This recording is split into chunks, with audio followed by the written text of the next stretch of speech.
Overload ಮತ್ತು ರಸ್ವಮಂಡಲ. ಈ ರಸ್ವಮಂಡಲ ಅಂತ ಹೇಳಿದರೆ ಶಾರ್ಟ್ ಸರ್ಕ್ಯೂಟ್ ಅಂತ ಕರಿತೀವಿ ಇದನ್ನ. ಇವು ವಿದ್ಯುತ್ ಮಂಡಲದಲ್ಲಿ ಕಂಡುಬರುವ ಅತ್ಯಂತವಾದ ಸಾಮಾನ್ಯವಾದ ದೋಷಗಳು. ಇವುಗಳು ಅರ್ಥ ಏನು ಅನ್ನೋದನ್ನ ಈ ವಿಡಿಯೋದಲ್ಲಿ ನಾವು ತಿಳಿಯೋಣ. ಮೊದಲು ಓವರ್ಲೋಡ್ ಅಂದ್ರೆ ಏನು ಅಂತ ನೋಡೋಣ ಬನ್ನಿ. ಓವರ್ಲೋಡ್ ಅಂತ ಹೇಳಿದ್ರೆ ಸರಳವಾಗಿ ಹೇಳುವುದಾದ್ರೆ ಮಂಡಲದಲ್ಲಿ ಅದರ ಸಾಮರ್ಥ್ಯಕ್ಕಿಂತ ಅತಿಯಾದ ವಿದ್ಯುತ್ ಶಕ್ತಿ ಹರಿಯೋದು ಅಂತ. ಆದ್ರೆ ಮಂಡಲದಲ್ಲಿ ಅಷ್ಟೊಂದು ವಿದ್ಯುತ್ ಹರಿಯೋದು ಯಾಕೆ ಅಪಾಯಕಾರಿ? ಇದನ್ನ ಅರ್ಥ ಮಾಡಿಕೊಳ್ಳಲು ನಾವು ನಮ್ಮ ಮನೆಯ ಗೃಹ ವಿದ್ಯುತ್ ಮಂಡಲವನ್ನು ಒಂದ್ಸಲ ನೋಡೋಣ ಬನ್ನಿ. ಈ ರೀತಿಯಾಗಿರುತ್ತೆ ಅಲ್ವಾ? ನಮ್ಮ ಮನೆಯಲ್ಲಿ ಮುಖ್ಯವಾಗಿ ಒಂದು ಸಜೀವ ತಂತಿ ಅನ್ನೋದಿರುತ್ತೆ, ಮತ್ತು ತಟಸ್ಥ ತಂತಿ ಅನ್ನೋದಿರುತ್ತೆ, ಮತ್ತು ಭೂ ಸಂಪರ್ಕ ತಂತಿ ಅನ್ನೋದಿರುತ್ತೆ ಅಂತ ನಾವು ಈಗಾಗಲೇ ನೋಡಿದೀವಿ. ಇದರಲ್ಲಿರುವ ಪ್ರತಿಯೊಂದು ತಂತಿಗೂ ಅದರದೇ ಆದ ವಿದ್ಯುತ್ ಶಕ್ತಿ ತಡ್ಕೊಳ್ಳೋ ಒಂದು ನಿರ್ದಿಷ್ಟ ಕೆಪಾಸಿಟಿ ಅನ್ನೋದು ಇರುತ್ತೆ. ಒಂದ್ ವೇಳೆ ವಿದ್ಯುತ್ ಏನಾದ್ರೂ ಆ ಮಿತಿಯನ್ನೇನಾದ್ರೂ ಮೀರಿದ್ರೆ ಏನಾಗುತ್ತೆ ಗೊತ್ತಾ?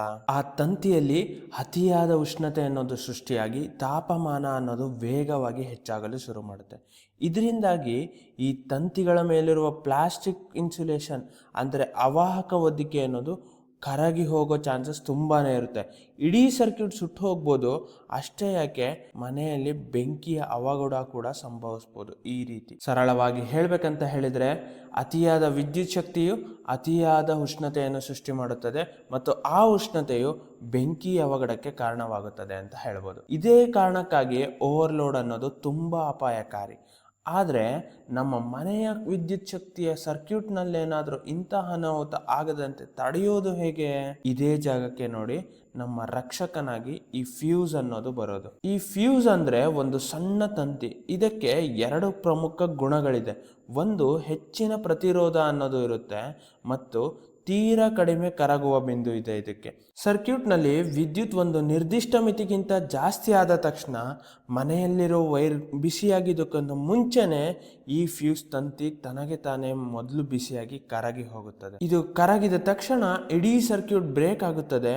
ಇದರಿಂದ ಮನೆಯೊಳಗಿರೋ ಬೆಲೆ ಬಾಳುವ ವಸ್ತುಗಳಿಗೆ ವಿದ್ಯುತ್ ಹರಿಯೋದು ನಿಂತು ಹೋಗಿ ನಮ್ಮ ಮನೆ ಸುರಕ್ಷಿತವಾಗಿರುತ್ತದೆ. ಸರಳವಾಗಿ ಹೇಳ್ಬೇಕಂತ ಹೇಳಿದ್ರೆ ಓವರ್ಲೋಡ್ ಪ್ರೊಟೆಕ್ಷನ್ ಕೆಲಸ ಮಾಡುವುದು ಹೀಗೆ. ಇತ್ತೀಚಿನ ದಿನಗಳಲ್ಲಿ ನಮ್ಮ ಬಳಿ ಸರ್ಕ್ಯೂಟ್ ಬ್ರೇಕರ್ಸ್ ಅಂದ್ರೆ ಈ ರೀತಿಯಾಗಿರೋ MCBಗಳನ್ನು ನೀವು ಮನೆಯಲ್ಲಿ ನೋಡೇ ಇರ್ತೀರಲ್ವಾ? ಫ್ಯೂಸ್ ಕರಗಿ ಹೋದ್ರೆ ನಾವು ಹೊಸ ತಂತಿ ಹಾಕಬೇಕು. ಆದ್ರೆ MCB ಅತಿಯಾದ ವಿದ್ಯುತ್ ಬಂದಾಗ ಸ್ವಿಚ್ ತರ ಆಟೋಮೆಟಿಕ್ ಆಗಿ ಅದು ಆಫ್ ಆಗಿರುತ್ತೆ, ಅಂದ್ರೆ ಟ್ರಿಪ್ ಆಗುತ್ತದೆ ಅಂತ ಕೇಳಿರ್ತೀರ ನೀವು. ಸರಿ, ಈಗ ಓವರ್ಲೋಡ್ ಅಂತ ಹೇಳಿದ್ರೆ ಏನು ಅಂತ ಗೊತ್ತಾಯ್ತು. ಆದ್ರೆ ಈ ಓವರ್ಲೋಡ್ ಆಗಲು ಕಾರಣಗಳೇನು ಅಂತ ಈಗ ನೋಡ್ತಾ ಹೋಗೋಣ. ಇದಕ್ಕೆ ಮೊದಲನೇ ಕಾರಣ ಅತಿಯಾದ ವಿದ್ಯುತ್ ವೋಲ್ಟೇಜ್, ಅಂದ್ರೆ ಅತಿಯಾದ ವಿದ್ಯುತ್ ವಿಭವ. ಭಾರತದಲ್ಲಿ ಸಜೀವ ತಂತಿ ಮತ್ತು ತಟಸ್ಥ ತಂತಿಗಳ ನಡುವೆ ಇರಬೇಕಾಗಿರೋ ವೋಲ್ಟೇಜ್ನ ಸಾಮಾನ್ಯ ಮೌಲ್ಯ 220 ವೋಲ್ಟ್ ಅಲ್ವಾ? ನಿಮ್ಮ ಮನೆಯಲ್ಲಿರುವ ಎಲ್ಲ ಎಲೆಕ್ಟ್ರಾನಿಕ್ ವಸ್ತುಗಳನ್ನು ಇದೇ ವೋಲ್ಟೇಜ್ನಲ್ಲಿ ಕೆಲಸ ಮಾಡುವಂತೆ ಡಿಸೈನ್ ಮಾಡಿರ್ತಾರೆ. ಆದರೆ ಕೆಲವು ಬಾರಿ ಸಿಡಿಲು ಹೊಡೆದಾಗ ಅಥವಾ ಸಡನ್ ಆಗಿ ಕಾಂತಕ್ಷೇತ್ರ ಸೃಷ್ಟಿಯಾಗಿ ವೋಲ್ಟೇಜ್ ದಿಢೀರನೆ ಹೆಚ್ಚಾಗ್ಬೋದು. ಇದನ್ನೇ ನಾವು ವೋಲ್ಟೇಜ್ ಸ್ಪೈಕ್ ಅಂತ ಕರಿತೀವಿ. ಸರ್ಕ್ಯೂಟ್ನಲ್ಲಿ ವೋಲ್ಟೇಜ್ ಏನಾದರೂ ಹೆಚ್ಚಾದ ತಕ್ಷಣ ಅದರ ಜೊತೆಗೆ ಹರಿಯುವ ವಿದ್ಯುತ್ ಶಕ್ತಿಯು ಕೂಡ ಸಡನ್ ಆಗಿ ಹೆಚ್ಚಾಗುತ್ತದೆ. ಓವರ್ಲೋಡ್ ಆಗಲು ಇದು ಮೊದಲನೇ ಪ್ರಮುಖವಾದ ಕಾರಣ.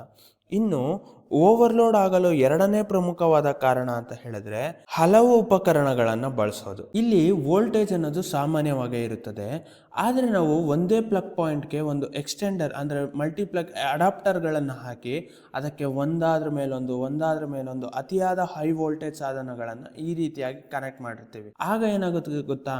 ನೀವು ಕನೆಕ್ಟ್ ಮಾಡಿರುವ ಪ್ರತಿಯೊಂದು ಸಾಧನವು ತನ್ನ ಕೆಲಸಕ್ಕಾಗಿ ವಿದ್ಯುತ್ ಶಕ್ತಿಯನ್ನು ಎಳೆದುಕೊಳ್ಳುತ್ತದೆ.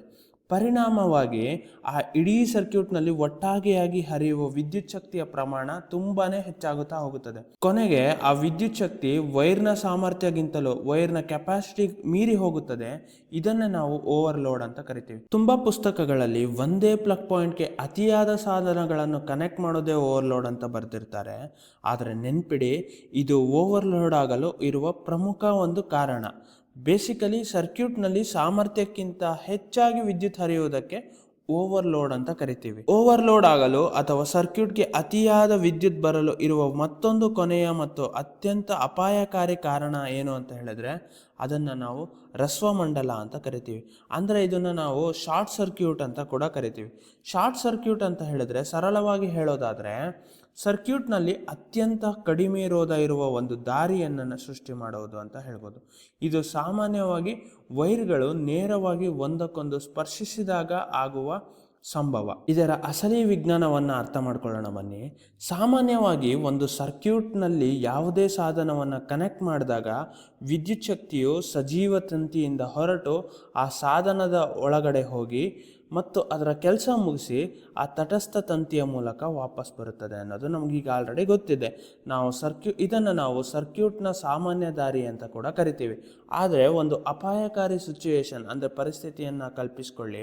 ಸಜೀವ ತಂತಿ ಮತ್ತು ತಟಸ್ಥ ತಂತಿಗಳು ತಮ್ಮ ಮೇಲಿರುವ ಇನ್ಸುಲೇಷನ್ ವೈರ್ ಅಂದರೆ ಅವಾಹಕ ಹೊದಿಕೆಯನ್ನು ಕಳೆದುಕೊಂಡು ನೇರವಾಗಿ ಒಂದಕ್ಕೊಂದು ಈ ರೀತಿಯಾಗಿ ಸ್ಪರ್ಶಿಸ್ತಾ ಇದೆ ಅಂತ ಇಮ್ಯಾಜಿನ್ ಮಾಡ್ಕೊಳ್ಳಿ. ಈಗ ಆ ಸಜೀವ ತಂತಿಯಿಂದ ತಟಸ್ಥ ತಂತಿಗೆ ನೇರವಾಗಿ ಒಂದು ಶಾರ್ಟ್ ಕಟ್ ದಾರಿ ಈ ರೀತಿಯಾಗಿ ಸೃಷ್ಟಿಯಾಗಿದೆ ಅಲ್ವಾ. ಹಾಗಾಗಿ ವಿದ್ಯುತ್ ಶಕ್ತಿಯು ಆ ಸಾಧನದ ಒಳಗಡೆ ಹೋಗುವ ಬದಲಾಗಿ ಇಲ್ಲೇ ಕನೆಕ್ಟ್ ಆಗಿ ಹರಿಯಲು ಶುರು ಮಾಡುತ್ತದೆ. ನಮಗೆ ತಿಳಿದಿರುವಂತೆ ಆ ಶಾರ್ಟ್ ಕಟ್ ದಾರಿಯ ರೋಧ ಅನ್ನೋದು ತೀರ ಅಲ್ಪ ಅಥವಾ ತೀರ ಕಡಿಮೆ ಇರುತ್ತೆ ಅಥವಾ ತೀರ ಶೂನ್ಯಕ್ಕೆ ಹತ್ತಿರವಾಗಿರುತ್ತೆ. ಹೌದು, ಇದನ್ನೇ ನಾವು ರಸ್ವಮಂಡಲ ಅಥವಾ ಶಾರ್ಟ್ ಸರ್ಕ್ಯೂಟ್ ಅಂತ ಕರಿತೀವಿ. ಅಂದರೆ ನಾವಿಲ್ಲಿ ವಿದ್ಯುತ್ ಶಕ್ತಿ ಹರಿಯಲು ಒಂದು ಅತ್ಯಂತ ಕಡಿಮೆ ರೋಧ ಇರುವ ದಾರಿಯನ್ನು ಸೃಷ್ಟಿಸಿದ್ದೇವೆ. ಇದನ್ನು ನಾವು ರಸ್ವಮಂಡಲ ಅಂತ ಕರಿತೀವಿ. ಇಂತಹ ಪರಿಸ್ಥಿತಿಗಳಲ್ಲಿ ಬಹುಪಾಲು ಎಲ್ಲ ವಿದ್ಯುತ್ ಶಕ್ತಿಯು ಆ ಹಳೆಯ ಸಾಮಾನ್ಯ ದಾರಿಯನ್ನು ಬಿಟ್ಟು ಪೂರ್ತಿಯಾಗಿ ಈ ಹೊಸ ಶಾರ್ಟ್ಕಟ್ ದಾರಿಯಲ್ಲಿ ಹರಿಯಲು ಶುರು ಮಾಡುತ್ತದೆ. ಇದು ಯಾಕೆ ಅಷ್ಟೊಂದು ಅಪಾಯಕಾರಿ ಅಂತ ಹೇಳಿದರೆ, ಈ ದಾರಿಯಲ್ಲಿ ರೋಧ ಅನ್ನೋದು ತುಂಬಾ ಕಡಿಮೆ ಇರುತ್ತೆ. ಆದರೆ ನಮ್ಮ ಭಾರತದ ವೋಲ್ಟೇಜ್ ಬರೋಬ್ಬರಿ 220 ವೋಲ್ಟ್ ಇರುತ್ತದೆ. ಇದರ ಪರಿಣಾಮದಿಂದಾಗಿ ಈ ಸಣ್ಣ ಜಾಗದಲ್ಲಿ ಹರಿಯುವ ವಿದ್ಯುತ್ ಅನ್ನೋದು ಪ್ರಮಾಣ ಸಾವಿರಾರು ಆಂಪಿಯರ್ಗಳಷ್ಟು ಭೀಕರವಾಗಿ ಹೆಚ್ಚಾಗುತ್ತದೆ. ಹೀಗೆ ಅತಿಯಾದ ವಿದ್ಯುತ್ ಶಕ್ತಿ ಹರಿಯೋದ್ರಿಂದ ನಮ್ಮ ಸರ್ಕ್ಯೂಟ್ ಮತ್ತೊಮ್ಮೆ ಓವರ್ಲೋಡ್ ಆಗುತ್ತದೆ. ಇಲ್ಲಿಯೂ ಕೂಡ ಇಂತಹ ಭೀಕರ ಅನಾಹುತಗಳನ್ನು ನಮ್ಮ ರಕ್ಷಿಸೋದು ಫ್ಯೂಸ್ ಅಂತ ಹೇಳ್ಬೋದು. ಈ ಶಾರ್ಟ್ ಸರ್ಕ್ಯೂಟ್ ಎನ್ನುವುದು ಸರ್ಕ್ಯೂಟ್ನ ಯಾವ ಜಾಗದಲ್ಲಿ ಬೇಕಾದರೂ ಆಗ್ಬೋದು. ಉದಾಹರಣೆಗೆ ನೀವು ಕನೆಕ್ಟ್ ಮಾಡಿರುವ ಸಾಧನ ಒಳಗಡೆ ಕೂಡ ಈ ದೋಷ ನಡೆಯಬಹುದು. ಆ ಸಾಧನದ ಒಳಗಡೆ ಇರುವ ಸಜೀವ ತಂತಿ ಮತ್ತು ತಟಸ್ಥ ತಂತಿಗಳ ಇನ್ಸುಲೇಷನ್ ಕಳೆದುಕೊಂಡು ಅಂದರೆ ಅವಾಹಕ ಹೊದಿಕೆ ಕಳೆದುಕೊಂಡು ಒಂದಕ್ಕೊಂದು ಈ ರೀತಿಯಾಗಿ ಸ್ಪರ್ಶಿಸಿದ್ರೆ ಅಲ್ಲೂ ಕೂಡ ಅಷ್ಟೇ ಮತ್ತೊಂದು ಶಾರ್ಟ್ ಸರ್ಕ್ಯೂಟ್ ಸೃಷ್ಟಿಯಾಗುತ್ತದೆ. ಅತಿಯಾದ ಉಷ್ಣತೆಯು ಸೃಷ್ಟಿಯಾಗಿ ಆ ಇಡೀ ಸಾಧನವೇ ಪೂರ್ತಿಯಾಗಿ ಡ್ಯಾಮೇಜ್ ಆಗೋ ಚಾನ್ಸಸ್ ಇರುತ್ತೆ. ಸರಿ, ಹಾಗಾದರೆ ಶಾರ್ಟ್ ಸರ್ಕ್ಯೂಟ್ ಆಗಲು ಬೇರೆ ಏನಾದರೂ ದಾರಿಗಳಿದೆಯಾ ಅಂತ ನೋಡೋಕೆ ಹೋದರೆ ಖಂಡಿತವಾಗಿಯೂ ಇದೆ. ನಮ್ಮ ಹತ್ರ ಈ ರೀತಿಯಾಗಿರೋ ಒಂದು ವಿದ್ಯುತ್ ಮಂಡಲ ಇದೆ. ಆ ವಿದ್ಯುತ್ ಮಂಡಲದಲ್ಲಿ ವಿದ್ಯುತ್ ಶಕ್ತಿ ಅನ್ನೋದು ಈ ದಿಕ್ಕಿನಿಂದ ಹೊರಟು ಈ ದಿಕ್ಕಿಗೆ ಹರಿತಾ ಇದೆ ಅಂತ ಅಸ್ಯೂಮ್ ಮಾಡಿ. ನಿಮ್ಮ ಸರ್ಕ್ಯೂಟ್ನ ಮೇಲೆ ಏನಾದರೂ ನೀರು ಬಿದ್ದಾಗ ಆ ನೀರಿನಲ್ಲಿರುವ ಲವಣಗಳು ನೀರನ್ನು ಅತ್ಯುತ್ತಮ ವಿದ್ಯುತ್ ವಾಹಕಗಳನ್ನಾಗಿ ಮಾಡುತ್ತದೆ.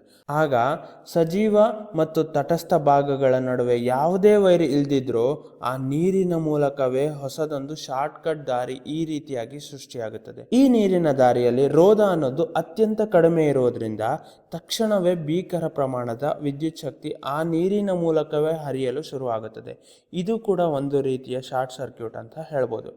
ಆಗ ವಿದ್ಯುತ್ ಶಕ್ತಿಯು ಆ ಸಾಧನದ ಒಳಗೆ ಪೂರ್ತಿಯಾಗಿ ಹರಿಯುವ ಬದಲಾಗಿ ಕೇವಲ ಈ ಸಣ್ಣ ಶಾರ್ಟ್ಕಟ್ ದಾರಿಯಲ್ಲೇ ಹರಿದು ಬಿಡುತ್ತದೆ. ಇದು ಅತ್ಯಂತ ಅಪಾಯಕಾರಿ. ಯಾಕಂತ ಹೇಳಿದ್ರೆ ಇಲ್ಲಿಯೂ ಅತಿಯಾದ ವಿದ್ಯುತ್ ಶಕ್ತಿ ಹರಿಯುತ್ತದೆ. ಮತ್ತು ಅದೇ ಹಳೆಯ ಕತೆ, ಇದು ತುಂಬಾ ಅಪಾಯಕಾರಿ. ಯಾಕಂತ ಹೇಳಿದ್ರೆ ವಿದ್ಯುತ್ ಪ್ರವಾಹವು ಇಲ್ಲಿರುವ ಇಡೀ ವ್ಯವಸ್ಥೆಯನ್ನು ಸಖತ್ತಾಗಿ ಬಿಸಿ ಮಾಡುತ್ತದೆ. ಒಂದು ವೇಳೆ ಆ ಜಾಗದಲ್ಲಿ ಏನಾದರೂ ಸಣ್ಣ ಮೈಕ್ರೋ ಚಿಪ್ಸ್ಗಳಿದ್ರೆ ಅದು ಅತಿಯಾದ ಶಾಖಕ್ಕೆ ಅದು ಈಸಿಯಾಗಿ ಕರಗಿ ಹೋಗುತ್ತದೆ. ಇದೇ ಕಾರಣಕ್ಕಾಗಿಯೇ ನಮ್ಮ ಫೋನ್ ಏನಾದರೂ ಅಕಸ್ಮಾತ್ ನೀರಿನಲ್ಲಿ ಬಿದ್ದಾಗ ಅದು ಆನ್ ಆಗಿದ್ರೆ ಫೋನ್ ಪೂರ್ತಿಯಾಗಿ ಹಾಳಾಗುವ ಸಾಧ್ಯತೆ ತುಂಬ ಜಾಸ್ತಿ ಇರುತ್ತೆ. ಯಾಕಂತ ಹೇಳಿದರೆ ಆ ನೀರು ಫೋನ್ನ ಒಳಗಿನ ಸೂಕ್ಷ್ಮ ಸರ್ಕ್ಯೂಟ್ಗಳ ಭೀಕರವಾಗಿ ಶಾರ್ಟ್ ಸರ್ಕ್ಯೂಟ್ ಮಾಡಿಬಿಡುತ್ತೆ.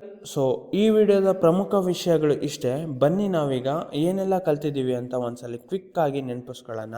ನಾನು ಕ್ವಶನ್ ಕೇಳ್ತಾ ಹೋಗ್ತೀನಿ, ಅದಕ್ಕೆ ಉತ್ತರ ಕೊಡೋಕ್ಕೆ ಟ್ರೈ ಮಾಡಿ. ಓವರ್ಲೋಡ್ ಅಂದ್ರೇನು ಮತ್ತು ಇದು ನಮಗೆ ಯಾಕೆ ತುಂಬ ಅಪಾಯಕಾರಿ? ಓವರ್ಲೋಡ್ ಸೃಷ್ಟಿಯಾಗಲು ಇರುವ ಬೇರೆ ಬೇರೆ ಕಾರಣಗಳಾದರೂ ಯಾವುವು? ರಸ್ವಮಂಡಲ ಮತ್ತು ಶಾರ್ಟ್ ಸರ್ಕ್ಯೂಟ್ ಅಂದ್ರೆ ಅಸಲಿಯಾಗಿ ಏನು? ಈ ಓವರ್ಲೋಡ್ ಮತ್ತು ರಸ್ವಮಂಡಲದಂತಹ ದೋಷಗಳಿಂದ ನಮ್ಮ ಮನೆಯ ಸರ್ಕ್ಯೂಟ್ಗಳನ್ನು ಯಾವುದು ರಕ್ಷಿಸುತ್ತದೆ? ಈ ಎಲ್ಲ ಪ್ರಶ್ನೆಗಳಿಗೆ ಒಮ್ಮೆ ಉತ್ತರ ಕೊಡೋಕ್ಕೆ ಪ್ರಯತ್ನಿಸಿ. ಒಂದು ವೇಳೆ ಕಷ್ಟ ಅನಿಸಿದರೆ ವಿಡಿಯೋವನ್ನು ಮತ್ತೊಮ್ಮೆ ನೋಡಿ ಪಕ್ಕಾ ಕ್ಲಿಯರ್ ಆಗುತ್ತದೆ.